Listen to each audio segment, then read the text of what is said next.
Engineer बन चुका है, वो जिंदगी में इतना कामयाब हो चुका है, अब मैं अपने बेटे से बात करूं तो कैसे बात करूं? कहीं बेटे की शान में गुस्ताखी ना हो जाए, कहीं उसके वकार में बेअदबी ना हो जाए। जब माँ बाप बच्चे को डॉक्टर और इंजीनियर बनाते हैं तो माँ बाप डरते हैं कि बच्चे से बात कैसे करूं। लेकिन आप देखिए, जब बच्चा हाफिज़ कुरान बनता है, बच्चा आलिम दीन बनता है, जब बच्चा मुफ्ती बनता है तो वो डरता है कि मैं माँ बाप से कैसे बातें करूं। कहीं अगर माँ बाप के आगे मेरी आवाज बुलंद हो गई तो माँ बाप की शान में गुस्ताखी होगी। अगर कहीं मैंने माँ बाप को पलट के जवाब दे दिया तो ये माँ बाप की शान में बेअदबी।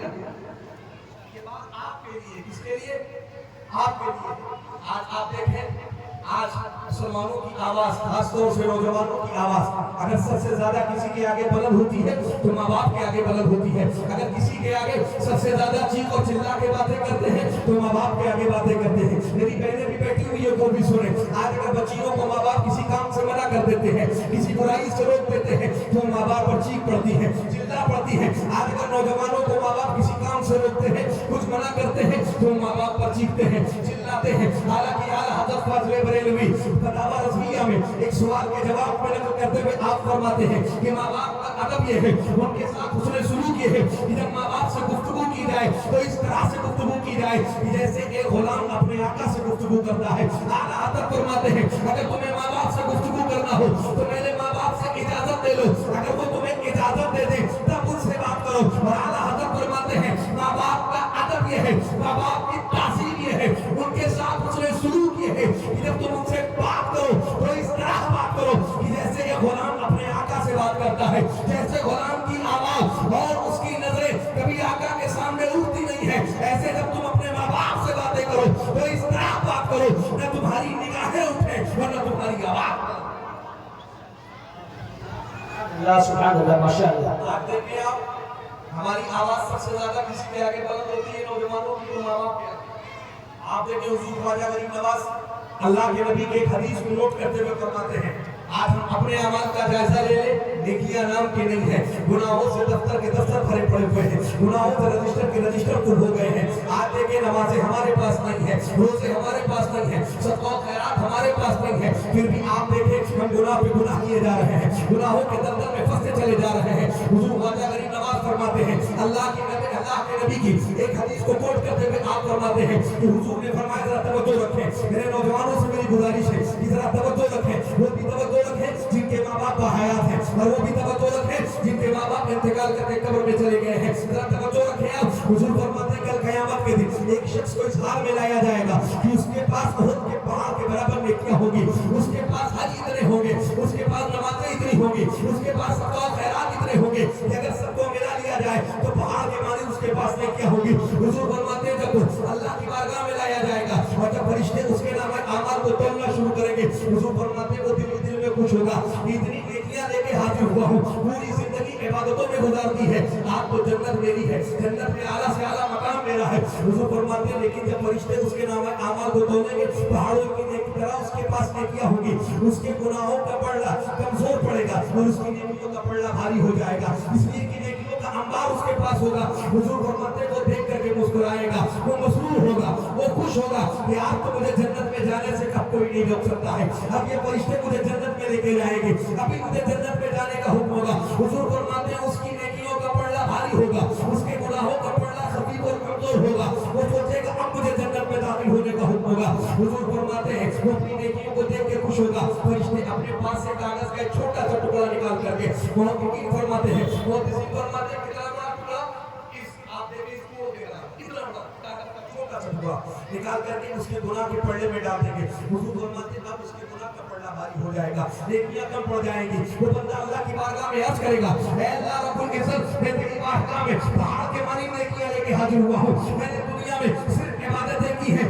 लेकिन आखिर इस कागज पे छोटे से टुकड़े पे ऐसा क्या लिखा है जितने मेरी पूरी जिंदगी की नेकियों को तबाह और बर्बाद कर दिया है। तो हुजूर की हदीस आप सुने, अल्लाह के नबी फरमाते हैं, अल्लाह फरमाएगा, आपके गैबी से आवाज आएगी कि तूने दुनिया में इबादतें तो खूब की थी, नमाज़ें नहीं छोड़ी थी, हज भी खूब किए थे, सदका खैरात भी की थी, तूने बहुत नेक अमल किए थे, लेकिन तूने सिर्फ एक मरतबे, तवज्जो रखे, एक मरतबे अपने माँ बाप से चीख के और चिल्ला के बातें कर ली थी। वो तेरे माँ बाप से चीख करके बातें کرنا تھا اس سے تیرے ماں باپ کو تکلیف ہوئی تھی. جب تیرے ماں باپ کو تکلیف ہوئی ہے, تیرے ماں باپ تجھ سے ناراض ہوئے ہیں, تو تجھ سے تیرا رب ناراض ہوا ہے. تو نے ایک مرتبہ اپنے ماں باپ سے چیخ کے باتیں کی تھی, ایک مرتبہ تیرا اپنے ماں باپ سے چیخ کر کے باتیں کرنا تھا کہ اس نے پوری زندگی کی تمام عبادتوں کو, تمام نیکیوں کو تباہ و برباد کر دیا.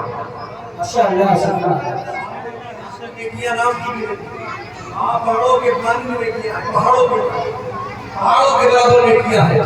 پوری زندگی اس نے عبادت کی ہے, پوری زندگی اس نے حج کیے ہیں, پوری زندگی اس نے صدقہ و خیرات کی ہے, لیکن آپ دیکھیں ایک مرتبہ چیخنے اور چلانے سے, ایک مرتبہ ماں باپ کے سامنے آواز بلند کرنے سے پوری زندگی کی نیکیوں کو تباہ و برباد کر دیا ہے. ذرا آپ دل پہ ہاتھ رکھ کر کے سوچیں, ہم جیسے نہ جانے کیسے اتنے لوگ ہوں گے جنہوں نے ماں باپ کو گالیاں بھی دی ہیں. کچھ ایسے لوگ بھی ہیں جن کو میں جانتا ہوں, جن کے مسائل ہمارے سامنے آئے ہیں, جنہوں نے ماں باپ پہ ہاتھ بھی اٹھائے ہیں, ماں باپ کو گھر سے بے دخل بھی کیا ہے, ماں باپ کو گالیاں بھی دی ہیں, ماں باپ کو ڈھکیلا بھی ہے. آپ سوچیں ایک مرتبہ چیخنے چلانے سے پوری زندگی کی عبادتوں کو برباد کر دیا جا رہا ہے. تو جنہوں نے ماں باپ کو گالیاں دی ہیں, جنہوں نے ماں باپ کو گھر سے نکالا ہے, جنہوں نے ماں باپ پر ہاتھ اٹھایا ہے, پھر ان کے ساتھ کر کے آپ نے کیا کیا؟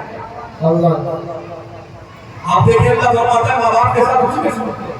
آج کے نوجوان کیا سمجھتے ہیں, وہ کہتے ہیں حضرت ہم تو ماں باپ کے ساتھ اسی میں سلوک کرتے ہیں. ان سے پوچھا کریں کیا, وہ کہتے ہیں کہ بقرہ عید اور تہوار میں کپڑے دلا دیتے ہیں, سال میں 2-3 مرتبہ باپ کو پیسے دے دیے, ماں کو پیسے دے دیے, اپنے پاس گھر میں رکھا ہے, ناشتہ ان کو ہم دیتے ہیں, کھانا ان کو ہم دیتے ہیں, کپڑے ان کو دے دیتے ہیں, دوائیوں کے لیے پیسے دے دیتے ہیں, ہم ان کے حقوق کو ادا کر رہے ہیں. یاد رکھیے اگر آپ اتنا کرتے ہیں تو کما حقوق ان کے حقوق کو ادا نہیں کر رہے ہیں. یہ بھی حسن سلوک ہے. لیکن اللہ کے نبی فرماتے ہیں آج آپ یہ سمجھتے ہیں کہ کما کر کے آپ نے چند پیسے اپنے ماں باپ کے ہاتھ پہ رکھ دیے تو آپ نے ان پہ احسان کر دیا ہے.